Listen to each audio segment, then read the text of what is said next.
Nous parlons beaucoup de leadership, mais avant d'être leader, nous sommes parents. La plupart d'entre nous sont parents avant d'être leaders. Ou pendant qu'ils sont leaders, ils sont parents. Et je regarde mes enfants qui sont grands de nos jours et je me suis dit, quel a été véritablement mes plus grands secrets pour bâtir des enfants qui, à leur tour, deviennent des leaders? Puisque nous parlons sur cette plateforme de leadership, alors je me suis dit, faisons intrusion un peu dans la réalité des mamans leaders. Comment une maman peut être un leader exceptionnel dans le domaine professionnel et en même temps une maman d'amour présente à la maison pour ses enfants? Je vais vous partager dans ce live-là tout simplement mes astuces personnelles, les deux clés les plus importantes qui m'ont permis d'être en même temps leader, qui fait des choses extraordinaires au niveau de l'entrepreneuriat, mais qui bâtit des enfants qui sont à leur tour des leaders. Je sais que ça, c'est la douleur de la plupart des parents. On peut avoir tout professionnellement, mais si on perd nos enfants, on va être malheureux pour le reste de nos jours. Est-ce que vous trouvez ce sujet-là intéressant? Est-ce que vous avez le goût que je vous partage mes astuces à moi? Je vais vous annoncer que pourquoi je partage ceci, pourquoi je crois que je suis légitime pour partager cela, c'est qu'en fait, je sais que ça, en fait, je suis entrepreneur, comme vous savez. Je suis leader d'organisation aussi, comme vous savez. Mais je suis avant tout une épouse et une mère. Et je suis mère de 6 enfants et 4 de mes enfants sont adultes. 4 de mes enfants sont adultes. Ils sont leaders à leur tour. Ils sont entrepreneurs. Ils sont bien engagés. Et je me suis dit, si on partageait cela, mais en réalité, ce qui m'a plongée dans ces réminiscences, c'est le fait d'avoir passé complètement ces 2 jours à la maison. Je ne suis pas sortie, je suis restée à la maison. Je travaillais parce que j'ai la chance d'être entrepreneur et donc je peux travailler à distance. Je me suis dit, si on partageait les trucs pour une maman qui se bat pour être entrepreneur, mais que de l'autre côté, elle voit qu'il y a une faiblesse avec l'éducation des enfants. Elle se bat pour être présente pour les enfants et elle voit que de l'autre côté, elle est en train de délaisser son entreprise. Comment trouver l'équilibre dans tout ceci? Qu'est-ce qui s'offre à nous? Comment est-ce que moi j'ai fait? Donc, ce live doit être un live de partage d'expérience. Est-ce que ça vous va? Est-ce que c'est intéressant pour vous? Je crois que j'ai des petites paroles dans le chat. Oui, Brenda dit c'est bon pour elle. Est-ce que ça vous intéresse, ce sujet-là? Dites-moi. Super. Utilisateur de Zoom. Qui est caché derrière utilisateur de Zoom?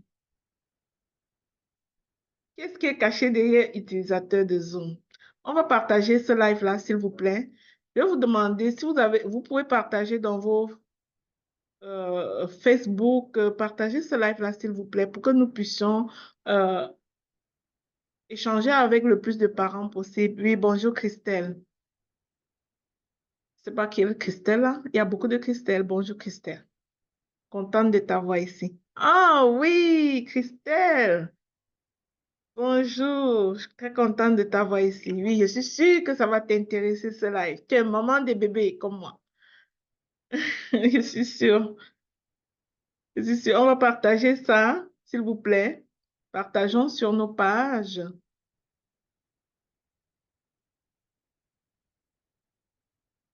Je vais partager à mon tour et on va commencer ce sujet-là, à explorer le sujet. Hmm.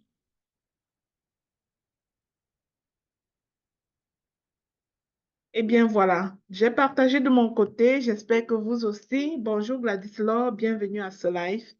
Bonjour bien, Brenda, bienvenue à ce live-là sur Facebook.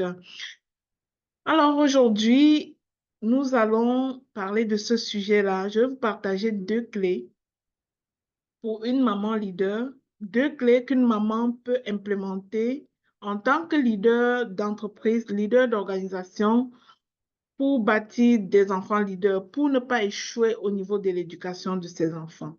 Donc, notre live va traiter de l'équilibre professionnel et personnel, d'accord?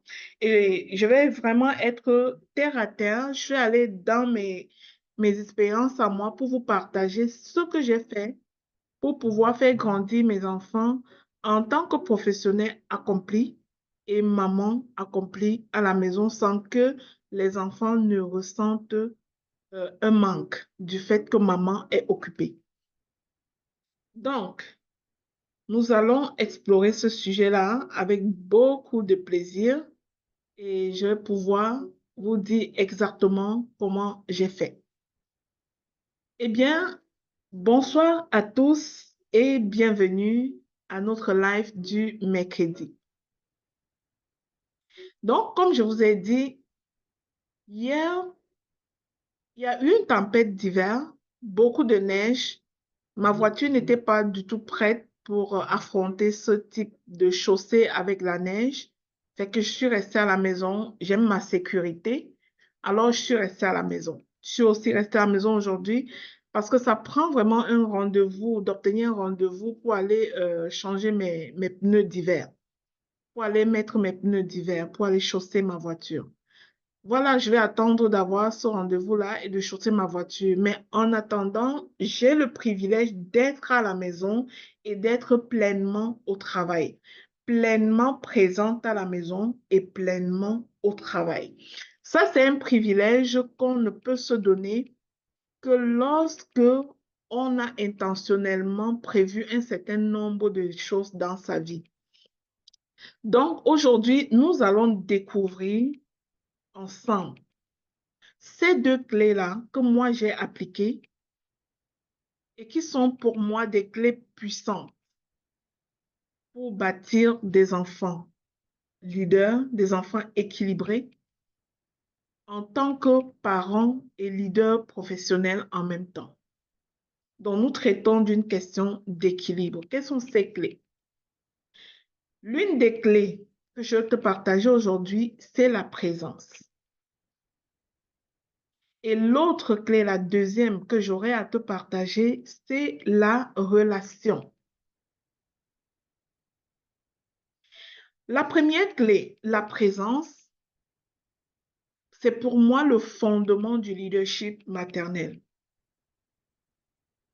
Une mère qui n'est pas présente, c'est véritablement un problème. Et vous connaissez mon histoire. Moi, je suis une enfant qui a grandi. Je suis un enfant qui a grandi en l'absence de ma mère parce qu'elle était malade. Donc, la présence maternelle est le fondement du leadership. Être là, pas seulement physiquement, mais surtout émotionnellement. Alors, je vais vous partager 4 points principaux pour étayer cette notion de présence. Et après, je vais vous partager mon histoire en tant que personne immigrante arrivée au Canada avec les enfants à très bas âge. Quand moi j'arrivais ici au Canada, ma fille qui a 16 ans aujourd'hui avait 1 an. Elle avait 1 an. Et elle est quasiment l'enfant mineur à la maison, en fait. Mais comment est-ce que nous avons pu être en même temps des professionnels accomplis au Canada et en même temps des parents 100% présents? Je pense que ça, c'est une question qui taraude l'esprit de beaucoup de parents immigrants. On voit de nos jours des parents qui abandonnent complètement des enfants à eux-mêmes, peut-être par manque de stratégie, peut-être par contrainte budgétaire. C'est facile de voir au Canada une mère qui laisse ses enfants et pas faire 16 heures au travail. Avis à mes sœurs qui travaillent dans le domaine de la santé. Quand sur 24 heures, tu viens à faire 16 heures au travail, c'est-à-dire tu es peut-être en train de gagner financièrement, mais tu es en train de perdre quelque chose quelque part, si tu es parent. Tu es en train de perdre quelque chose quelque part si tu es parent. Vous savez, il y a des choses qu'on ne rattrape pas dans la vie. Moi, je crois qu'on peut rattraper une certaine recherche de l'argent, mais que c'est difficile de rattraper notre enfant de 2 ans qui est rendu à 16 ans pour jouer avec elle comme on aurait pu jouer quand elle avait 2 ans, pour lui donner les câlins qu'on aurait pu lui donner quand elle avait 2 ans. C'est difficile de rattraper ça. C'est des situations difficiles à rattraper. C'est difficile de rentrer en arrière et offrir une présence à ton enfant quand il revient de l'école. Alors qu'elle ne va plus à l'école, il est rendu adulte et peut-être il est aussi déjà un parent quelque part. Et cette présence dont je parle, c'est une présence surtout physique, mais aussi émotionnelle. Parce que l'enfant apprend à se sentir aimé et en sécurité au travers, au travers de la constance de ta présence. Chaque mot que tu dis à ton enfant, empreinte d'amour, chaque mot empreinte d'amour que tu adresses à ton enfant parce que tu es là et qui marque ta présence. C'est un mot qui va bâtir le leader que cet enfant va devenir. Un leader qui n'est pas émotionnellement brisé. Une personne qui ne sera pas dépendante affective demain.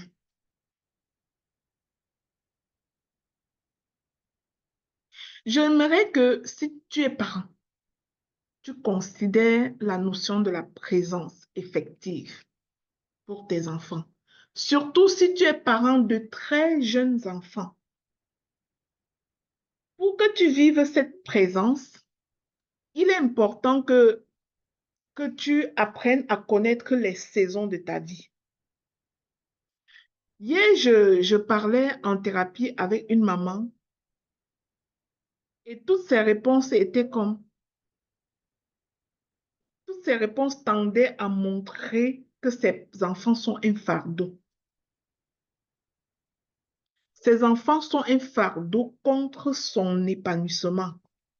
Et lorsque j'ai essayé de définir avec elle, c'était quoi qu'elle incluait dans son épanouissement, elle m'a parlé de l'entrepreneuriat, elle m'a parlé des études, elle m'a parlé en tout cas, de toutes sortes de choses qui n'ont rien à voir avec la famille.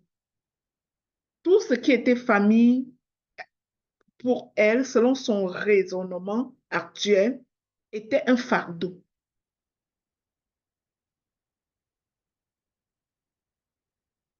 Tout ce qui était famille était un fardeau à ses yeux. Et c'est que elle tombe dans une victimisation, elle est aigrie, elle n'arrive pas à trouver du plaisir pendant qu'elle est avec ses enfants parce que pour elle, elle a déjà décidé dans sa tête que c'est un fardeau. Elle a déjà mis dans sa pensée à elle qu'il s'agit d'un fardeau. Et lorsque j'écoutais ce parent-là, depuis hier, ça m'a fait lui raconter mon histoire pour lui dire à quel point il est important, pour lui dire à quel point il est important. Est-ce que vous pouvez commencer à mettre des likes sur le Zoom? Peut-être notre live est signalé. Je vois que ça ne marche pas là. Mettez des likes sur la diffusion Facebook, s'il vous plaît.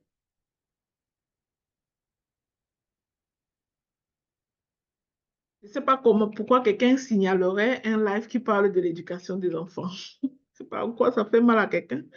Eh bien, anyway, donc, ces parents-là, cette dame-là hier, voyait l'éducation de ses enfants comme un fardeau. Et moi, je lui ai dit que vos cœurs vont aller sur Facebook, s'il vous plaît, plutôt sur Facebook. Ça, c'est signalé sur Facebook. Ça ne marche pas sur Facebook. Moi, je pouvais dire à cette maman-là hier que la difficulté qu'elle avait était de vivre par comparaison. Je crois qu'on va seulement rediffuser à nouveau sur Facebook. C'est complètement arrêté. On va essayer de rediffuser, d'accord?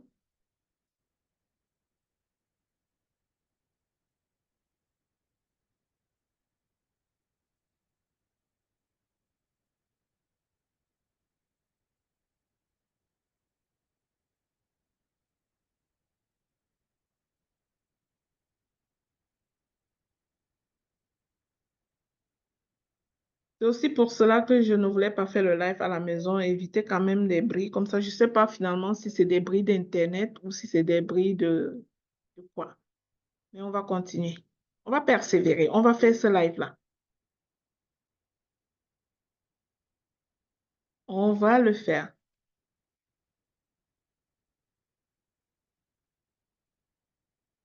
Et voilà. Eh bien, voilà, j'ai relancé sur Facebook. Donc, je vous partageais que cette maman-là avait vraiment de la peine. Et pour elle, tout ce qui concernait la famille, les enfants, c'était le fardeau. Elle voyait ça comme un fardeau. Pourquoi? Parce qu'elle voulait être professionnelle, elle voulait bâtir son influence, elle voulait faire toutes ces choses.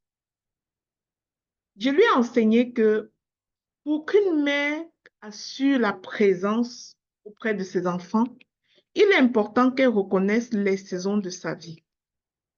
Il est important pour elle qu'elle sache reconnaître les saisons de sa vie. Alors que tes enfants sont mineurs, tu n'as pas à vouloir marcher dans la saison d'une femme qui a des enfants adultes. Tu n'as pas à vouloir ça. Tu n'as pas à chercher absolument ça dans ta vie, en fait.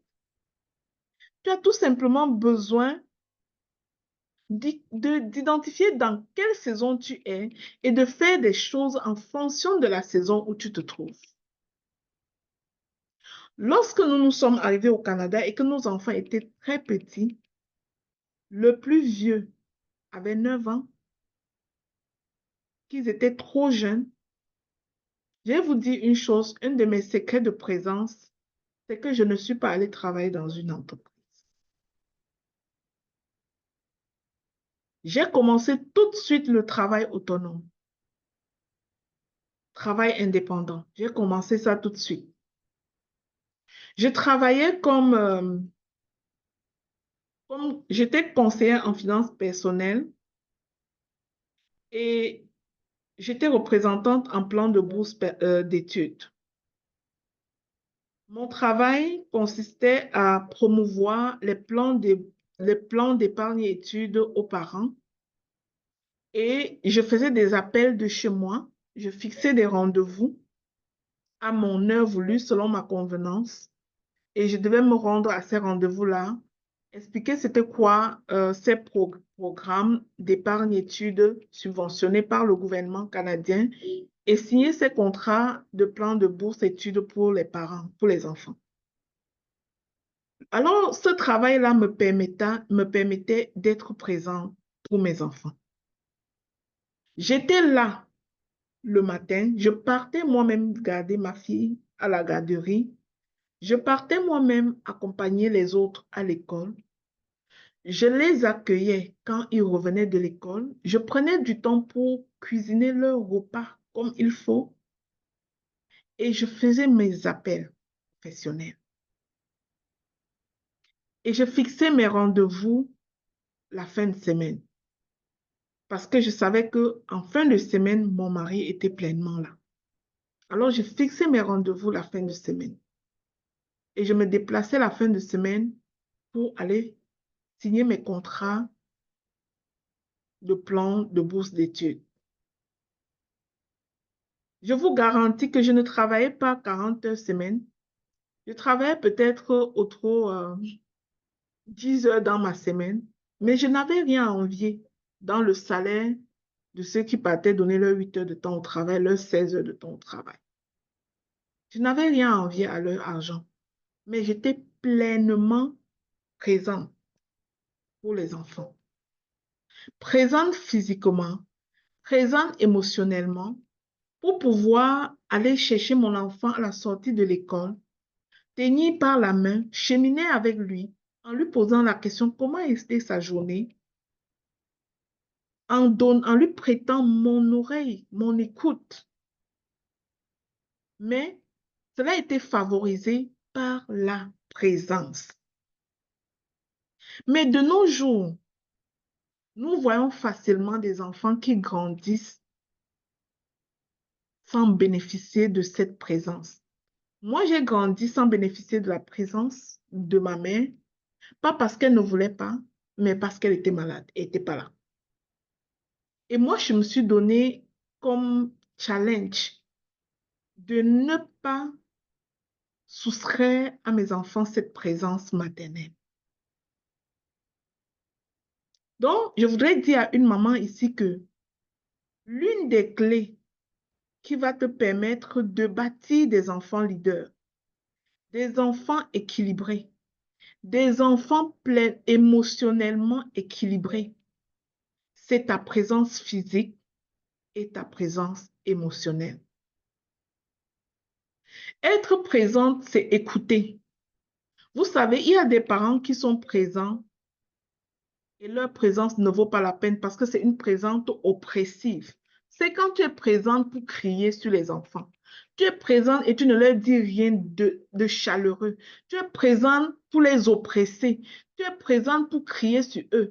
Tu es présente pour taper, pour cogner la tête. Tu es présente pour les maudire, pour dire comment il ne sera jamais rien. Quand c'est cette présence-là, ça ne vaut pas la peine. Ça ne doit pas être une présence qui blesse, mais une présence qui propage de l'amour, qui te dispose à écouter ton enfant, qui te dispose à jouer le rôle d'entraîneur auprès de ton enfant.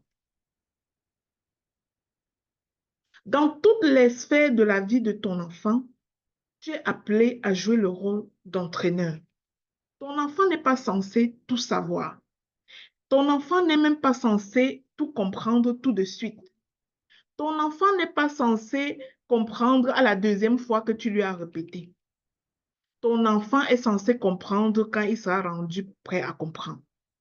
Donc, toi, maman, tu dois être non seulement présente, mais être une sécurité émotionnelle pour ton enfant, mais être disposée à l'écouter et à écouter même son non-verbal. C'est-à-dire, quand tu as tellement répété des choses et que l'enfant n'a pas toujours compris, même si l'enfant ne s'exprime pas, il faut que tu développes ta capacité à écouter même son non-verbal et à reprendre cet enfant avec amour.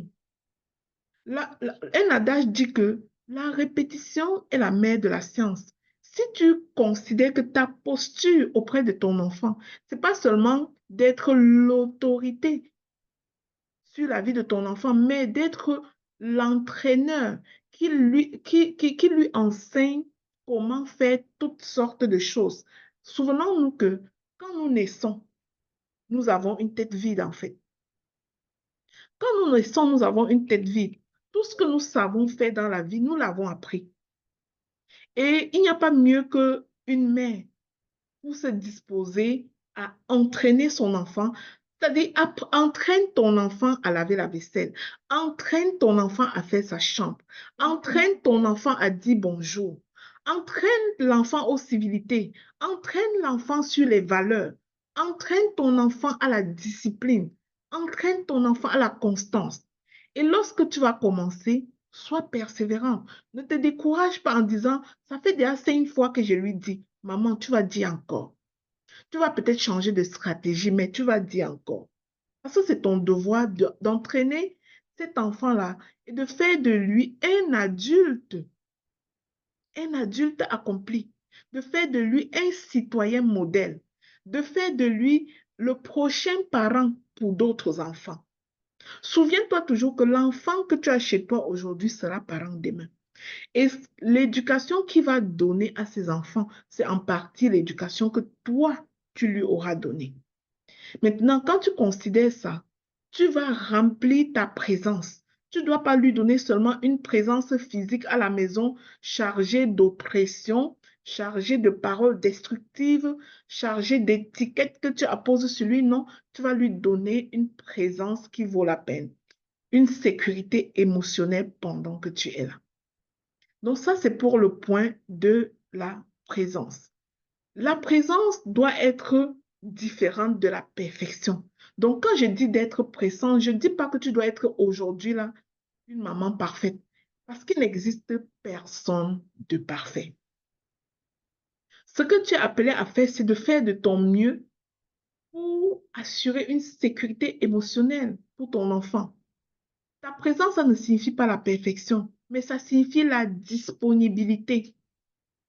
C'est la disponibilité, disponible à l'écouter, disponible à répondre à ses questions, disponible à l'accueillir, disponible à l'embrasser même quand il a un mauvais comportement, parce que tu ne changeras pas ce mauvais comportement à sa place. Souviens-toi de ça. Si ton enfant, par exemple, vole, nous savons que le vol est une très mauvaise chose. Si ton enfant vole et que tu deviens un oppresseur pour cet enfant, tu risques de le perdre en fait. Mais si tu es capable de l'aimer malgré qu'il vole, le prendre dans tes bras, lui rappeler que tu l'aimes, que tu es là pour l'aider et demander sa collaboration pour qu'ensemble, vous trouvez des voies et moyens pour bannir le vol. Tu vas voir que cet enfant-là va être collaboratif et il va être le premier à te suggérer des points de solution. Voilà ce qu'on peut essayer, maman.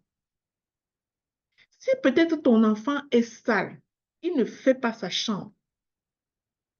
Si pour toi, c'est prendre un boudin sur lui qui semble être la solution la plus correcte, j'aimerais te dire que peut-être tu te trompes, maman, parce que ça rend ta présence oppressive. Ça rend ta présence indésirée. C'est-à-dire, si tu es là pour oppresser tes enfants, une seule chose qui passe dans la tête de ces enfants, c'est le rêve de quand est-ce qu'elle va sortir. Quand est-ce qu'elle va même partir? Ils rêvent de ton absence, quoi. Ils veulent ça. Parce que tu oppresses trop, tu vois.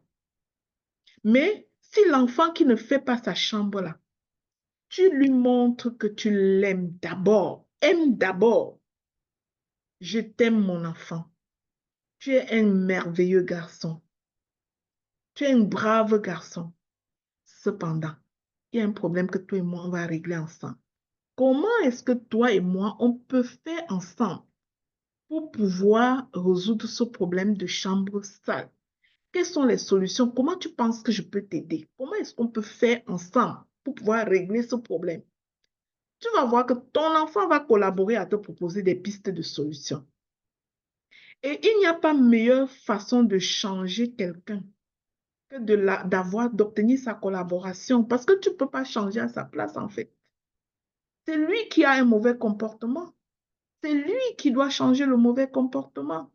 Tu peux juste l'encourager à changer le comportement, mais ce n'est pas toi qui vas changer à sa place en fait.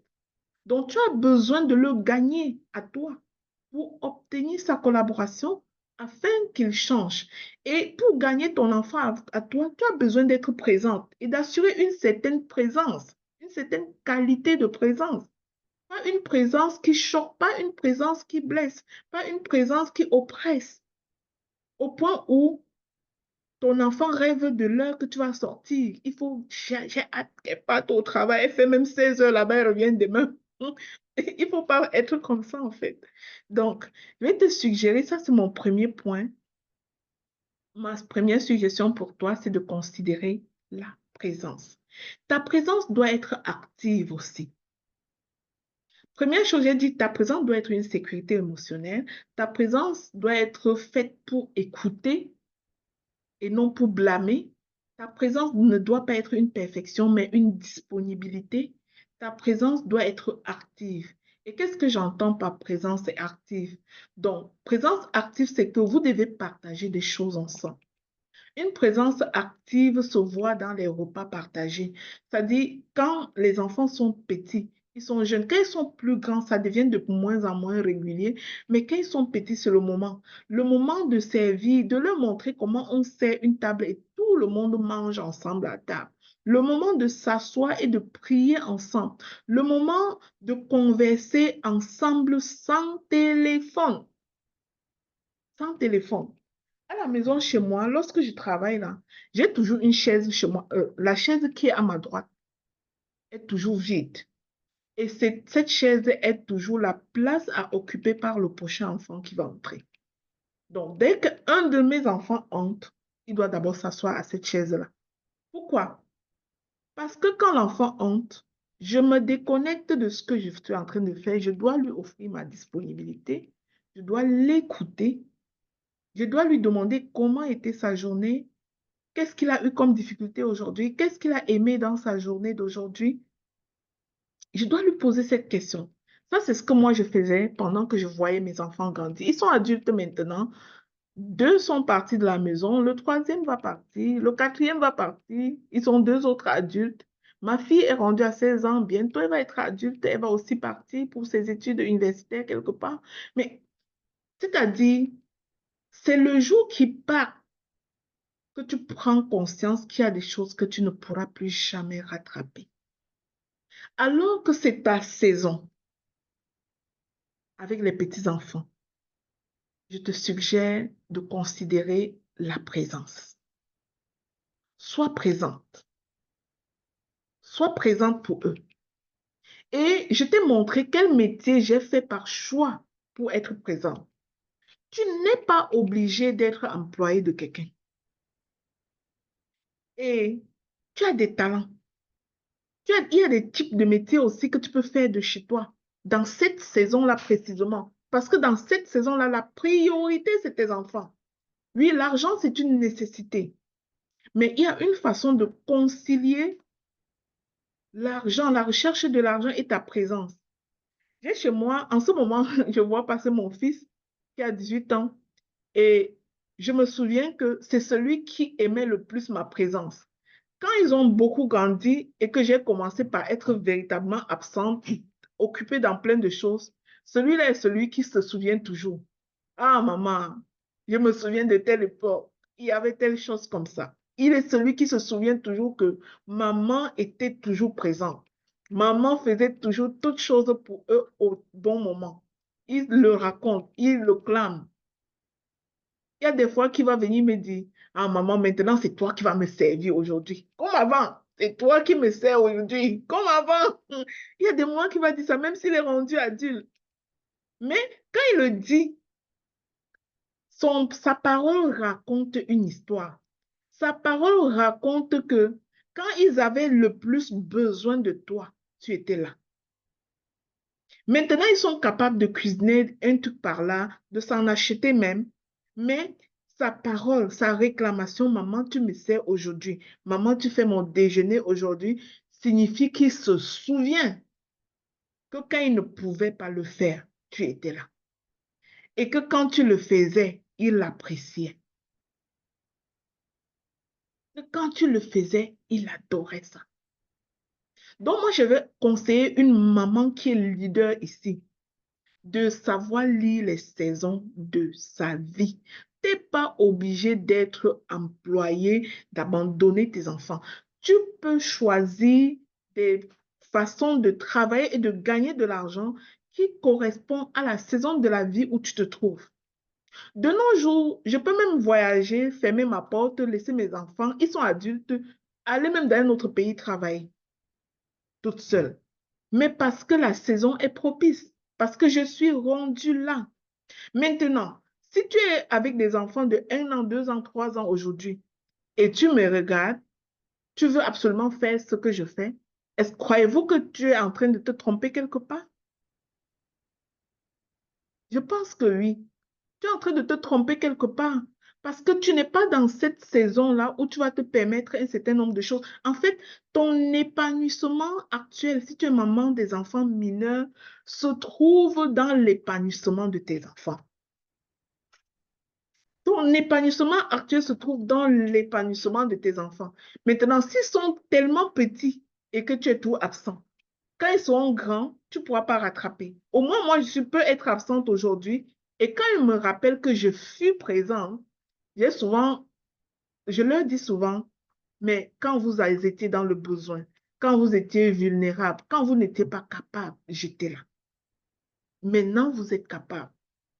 Il n'y a personne d'entre vous qui dormirait affamé aujourd'hui parce que maman n'est pas là. Il n'y a personne d'entre vous qui ne payerait pas ses charges parce que maman n'est pas là. Il n'y a personne d'entre vous qui ne financerait pas ses projets parce que maman n'est pas là.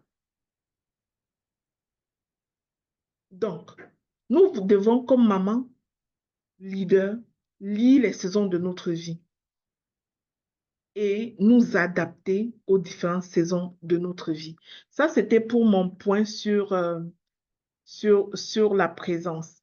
Est-ce que c'est intéressant, les amis? Est-ce que vous trouvez ça pertinent pour vous? Est-ce que vous trouvez ça pertinent?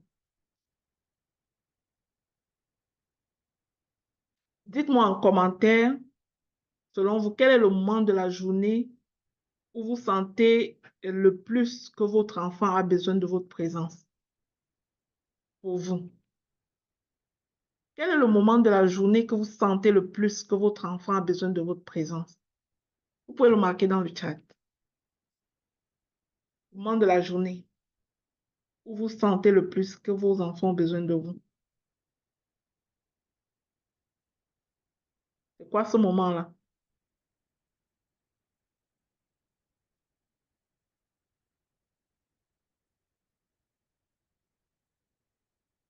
Après l'école et le travail le soir. Super.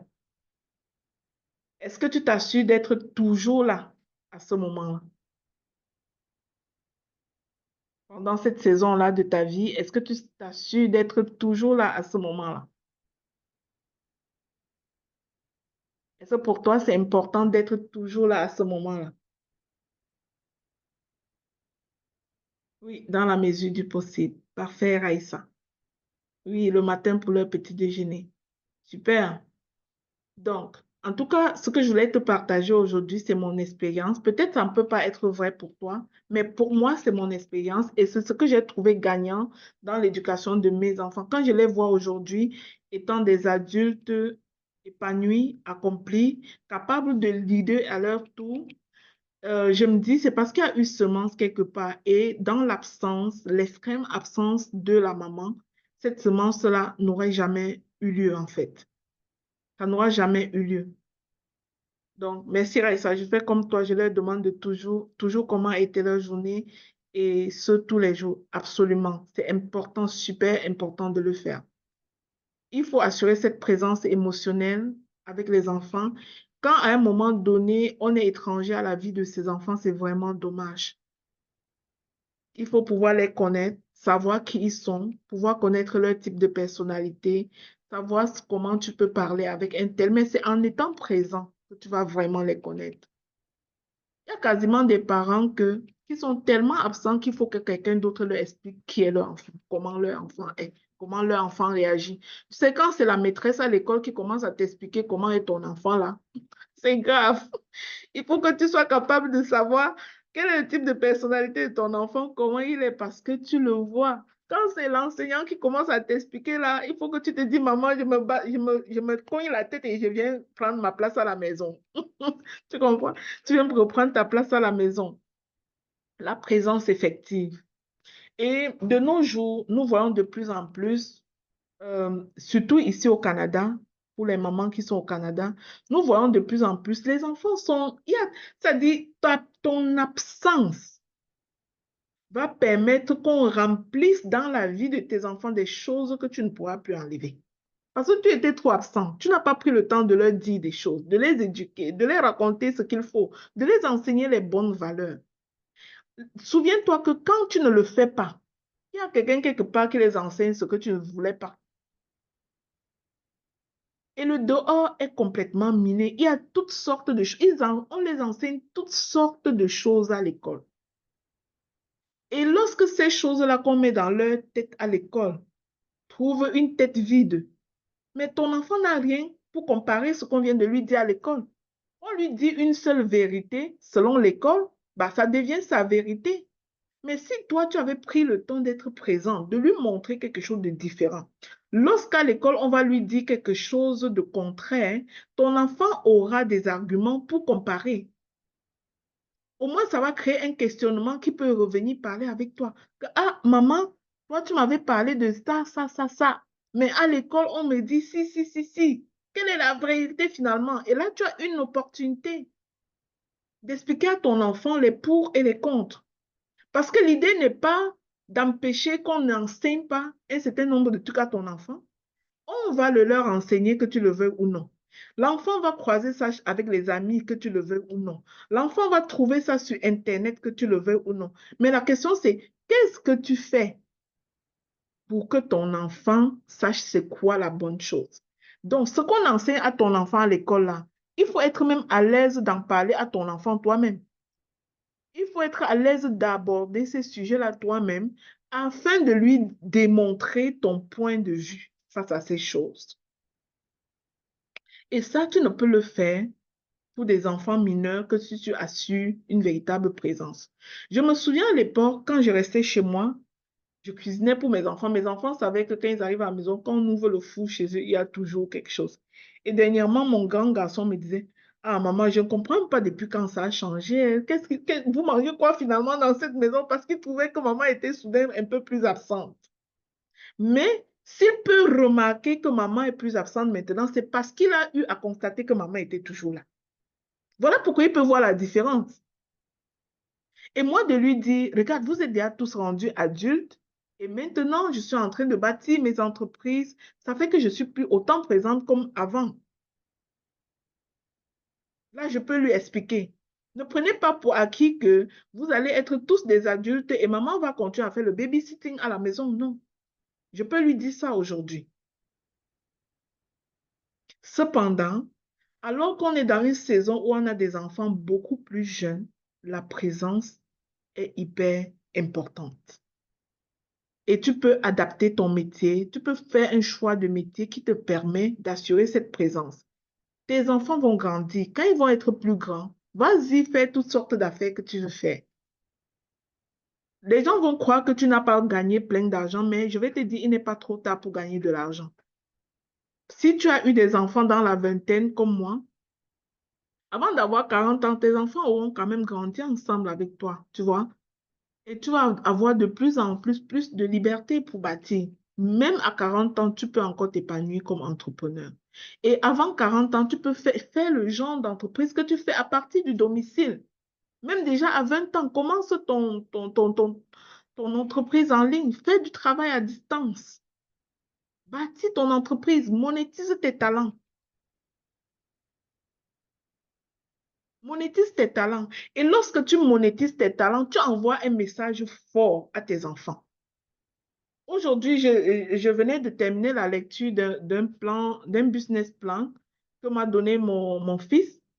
Et je suis fière aujourd'hui d'avoir un fils qui bâtit l'entreprise et qui m'invite à être partenaire de son entreprise en me donnant son business plan. Voilà, je l'ai lu.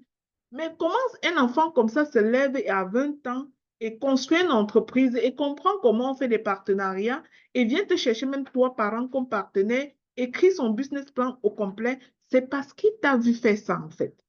Mais si tu étais tout absent, tu ne monétises pas tes talents, tu es toujours oui monsieur dans les emplois quelque part, ton enfant, comment il va faire ça demain? Il va avoir vu l'exemple où? Donc nous, maman, je crois que nous devons aller au-delà de la recherche d'argent et inclure le développement de nos enfants dans tout ce que nous faisons, en fait. Je pense que c'est gagnant. La deuxième chose que j'aimerais partager avec nous aujourd'hui, c'est la relation. La relation. Je considère la relation comme le moteur de croissance de l'enfant.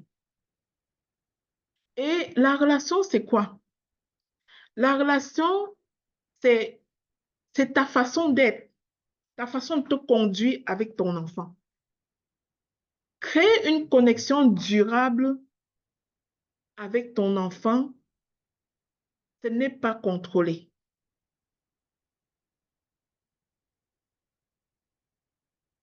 Il faut créer une connexion durable qui forme le cœur. Pas seulement le comportement, mais le cœur.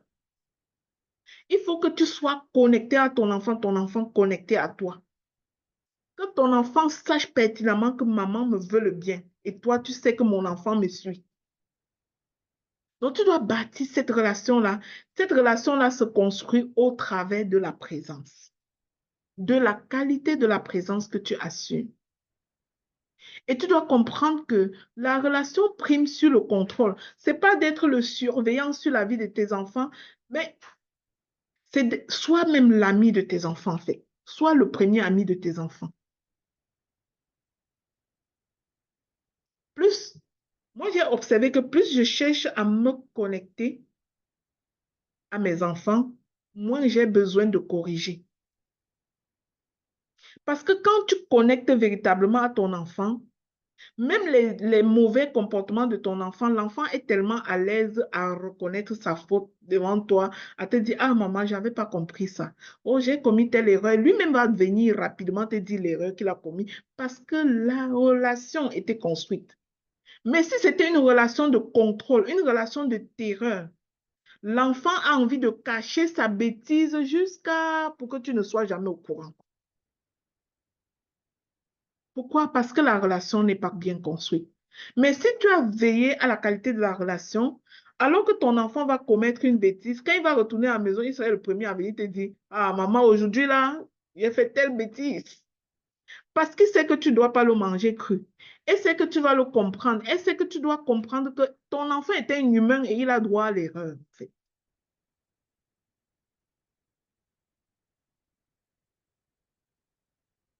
Donc, j'aimerais t'inviter à regarder la qualité de la relation. Est-ce que ça parle à quelqu'un? Est-ce que ça fait du sens à un parent?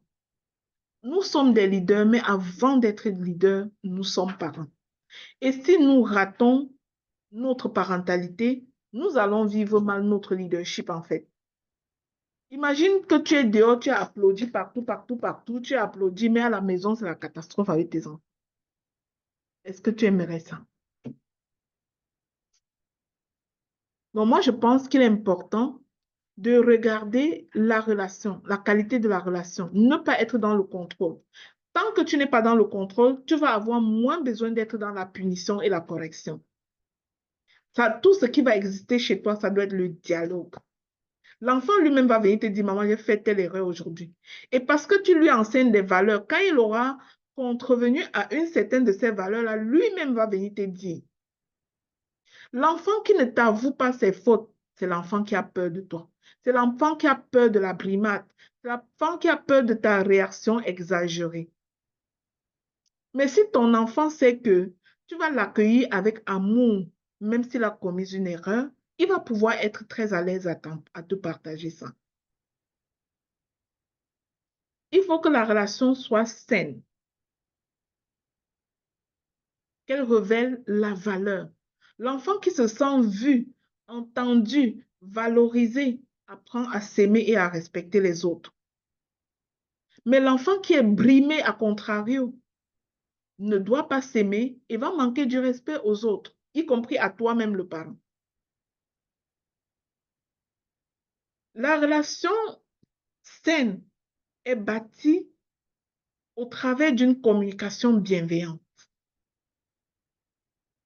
Quels sont les genres de paroles que tu tiens à ton enfant?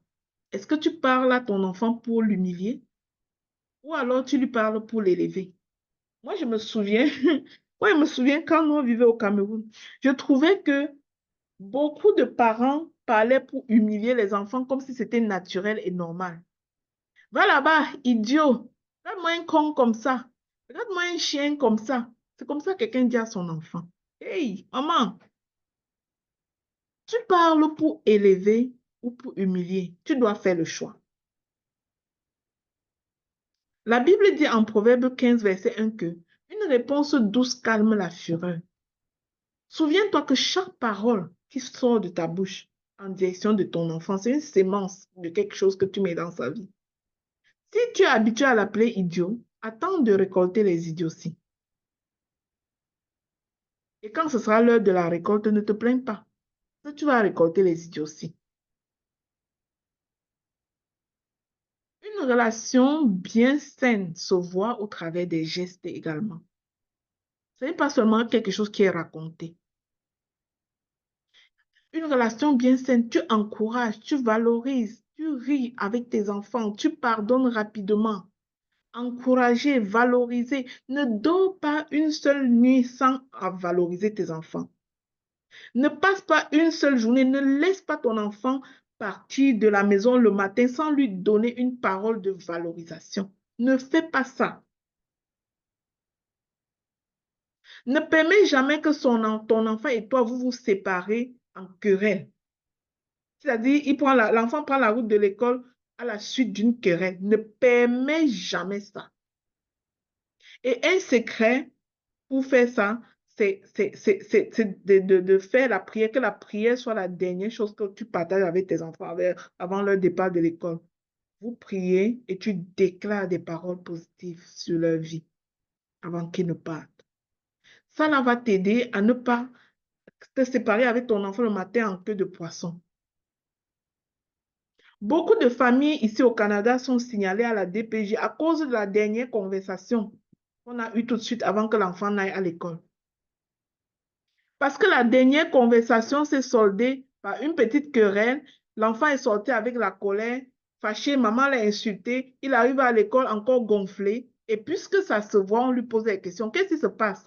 Maman m'a insulté, maman me fait comme ça. Et c'est comme ça que c'est parti. Beaucoup de signalements commencent avec ça. La façon que tu t'es séparé avec ton enfant le matin quand il allait à l'école. Beaucoup de signalements commencent avec ça. Ne te sépare jamais de ton enfant le matin dans une atmosphère de querelle, dans une atmosphère de discorde. Peu importe ce qu'il a fait. Franchement, si tu observes même une chose que ton enfant a mal fait et que c'est déjà rendu l'heure de partir, garde le sujet là pour le soir. Garde le sujet là pour le soir.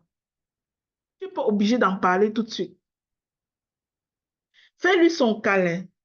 Déclare qu'il est merveilleux, un merveilleux enfant, qu'il est valable, qu'il est sage, qu'il est intelligent, qu'il est béni. Déclare toutes les bonnes choses sur ton enfant. Souhaite-lui bonne journée et garde l'affaire de comportement que vous allez parler là le soir, pour le soir. Mais ne lui dis pas, ce soir, reviens là, on va gérer telle affaire. Parce que là, tu as déclaré la guerre. Sans sa journée, il va pas mal passer sa journée. Garde ça pour le soir, maman. Quand il va revenir le soir, dis-lui comment était ta journée et dis-lui maintenant, le matin, j'avais remarqué telle chose. Est-ce qu'on peut en parler maintenant? Mais ne donne jamais l'occasion à ton enfant de sortir de ta maison avec les larmes du fait que tu as parlé, du fait que tu as cogné, du fait que tu as... Ne fais pas ça. Tu es capable de gérer tes émotions. Et si tu n'y arrives pas, sache que tu dois apprendre à le faire. C'est important. Moi, je me souviens jamais, je n'ai jamais frappé sur mes enfants. Jamais. Parce que quand on frappe là, c'est parce qu'on est incapable de gérer ses émotions. Il faut aller faire le travail de gestion des émotions. Tu n'es pas obligé de frapper. Tu n'es pas obligé de frapper. Donc, je te suggère de considérer ces deux points. Selon les saisons de ta vie, considère la présence. Et l'autre deuxième chose, c'est la relation. C'est la relation. Encourage, valorise, ris avec tes enfants, pardonne rapidement. Une maman leader, c'est celle qui regarde son enfant dans les yeux quand elle lui parle. Ce moment que tu regardes ton enfant quand il te parle vaut plus qu'un long discours. Ça vaut de l'or parce que tu lui donnes tout ton temps, tu lui donnes tout toi, tout ton être. Tu es là pour lui. Mon conseil en quittant ce live, c'est de te demander, te suggérer, c'est ma suggestion pour toi, d'être un modèle et une influence positive d'abord pour ta maison avant de l'être à l'extérieur. Sois un modèle et une influence positive d'abord pour tes enfants avant de l'être pour là où tu influences là, à l'extérieur, avant de l'être à cet endroit. Sois ce modèle-là pour tes enfants. Les enfants apprennent davantage par imitation et non par instruction. Si tu es un modèle, tu vas avoir de fortes chances d'avoir des enfants leaders. Tu es une maman leader, tu choisis de devenir d'abord le modèle dans ta propre maison, tu vas avoir de fortes chances de bâtir des enfants leaders qui vont être leaders dans leur génération, qui vont être leaders dans les prochaines générations. Une maman qui est leader guide sans dominer. Ce n'est pas une question d'autorité, de dominance, non. C'est une question de relation. Elle cultive la paix intérieure chez elle-même et chez ses enfants. Souvenons-nous que l'enfant reproduit l'atmosphère émotionnelle de la maison. S'il y a crise à la maison, cet enfant-là sera en état de crise. L'enfant reproduit l'atmosphère émotionnelle de la maison. Une maman leader apprend à se ressourcer. Elle bâtit sa relation avec Dieu pour finalement bâtir une relation équilibrée avec ses enfants. Alors, on ne peut pas donner ce qu'on n'a pas reçu. Voilà pourquoi tu te bâtis pour bâtir tes enfants.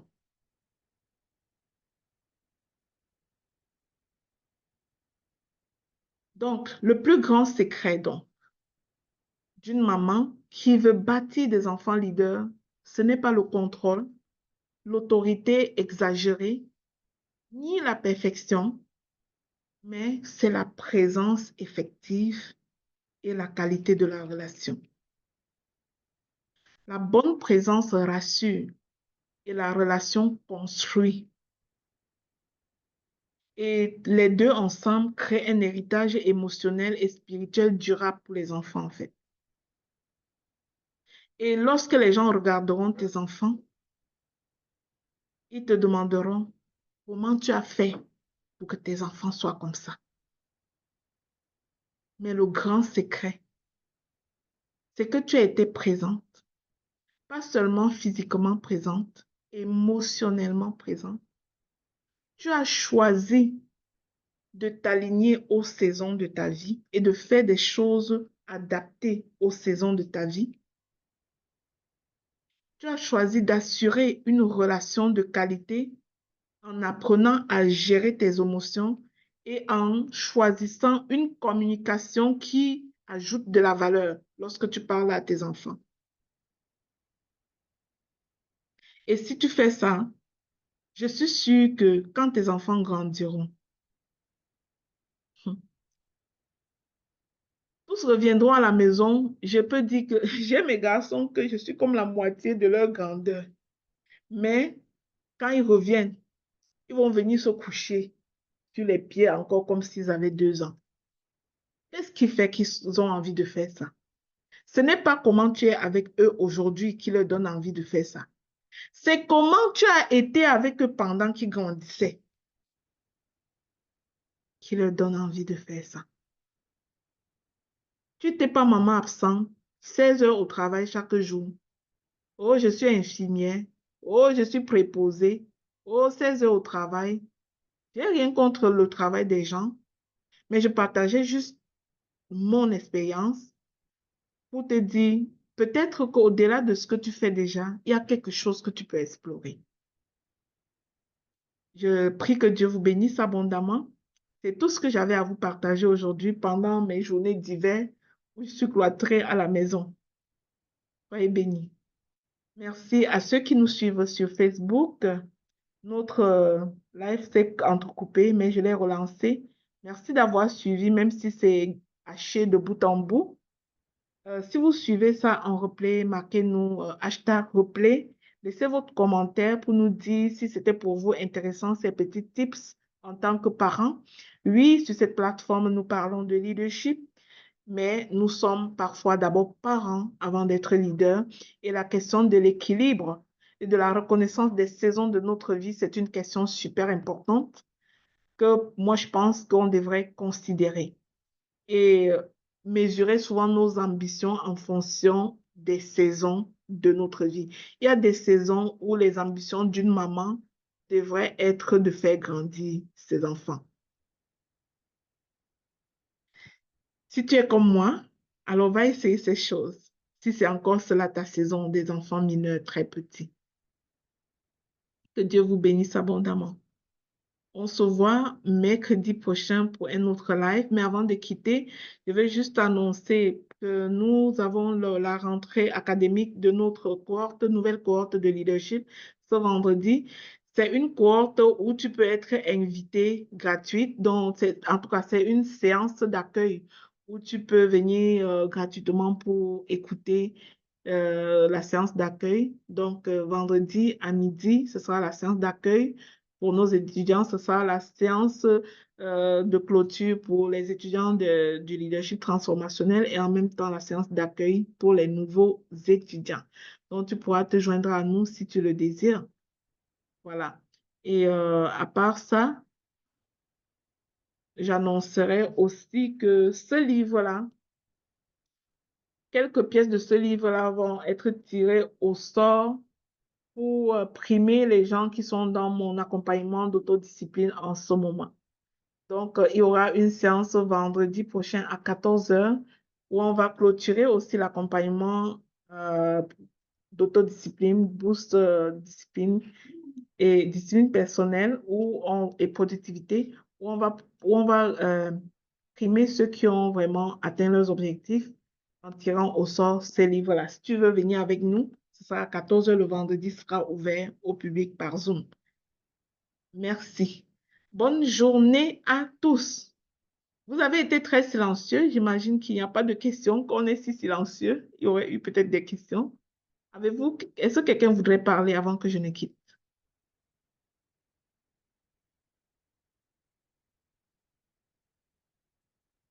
Non? OK. Êtes-vous satisfait de ce live?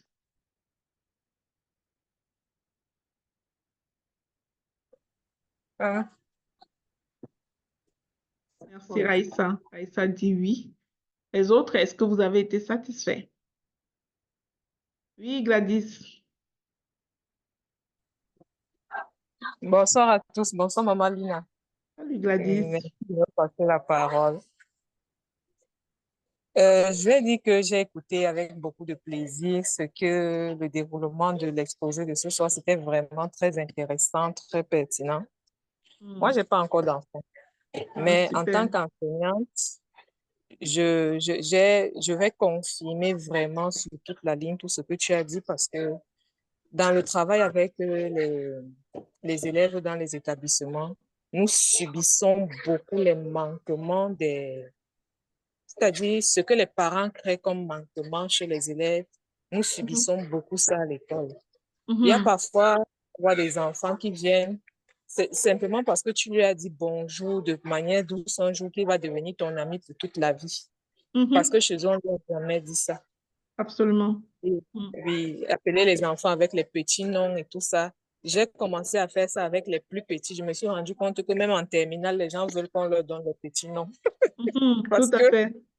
ils n'ont pas eu cette habitude-là à la maison. Mhm. Et en poussant la réflexion, je me suis rendu compte qu'en fait, les parents redonnent effectivement aux enfants le genre d'éducation que eux-mêmes ils ont Ils ont eu, tout reçu à fait, absolument. et Mhm. ils n'ont pas vraiment la conscience du fait qu'ils vivent avec beaucoup de blessures intérieures qui ont besoin d'être guéries pour ne pas être perpétuées à leur Mhm. progéniture. OK. Et j'ai pensé pendant l'exposé que c'est vraiment un combat dans lequel je vais accentuer quoi, au niveau de ces enfants-là pour les aider à ne plus vivre étant focalisés là-dessus. Mhm. Mais Gladys, toi qui es enseignante, et si tu te formais en leadership parental pour, comme business personnel pour former des parents, pour éduquer les parents? Ça m'est aussi passé par la tête. Je sais que dernièrement, tu m'as parlé, tu as dit que tu t'intéresserais au truc de coach en productivité, mais Euh, est-ce, est-ce que tu ne penses pas que si tu observes ce besoin-là, le coaching parental pourrait être quelque chose d'intéressant? c'est vrai, maman Lina. Le C'est vrai. leadership parental, j'allais dire. Oui. Mais on peut en discuter en inbox. D'accord. Allez. D'accord, maman. Merci Alors, beaucoup bonne pour journée à l'exposé de cette tous. C'était un bonne plaisir journée, pour moi maman de Lina. vous avoir ici. Que Dieu vous bénisse abondamment. Rendez-vous la semaine prochaine pour une autre live.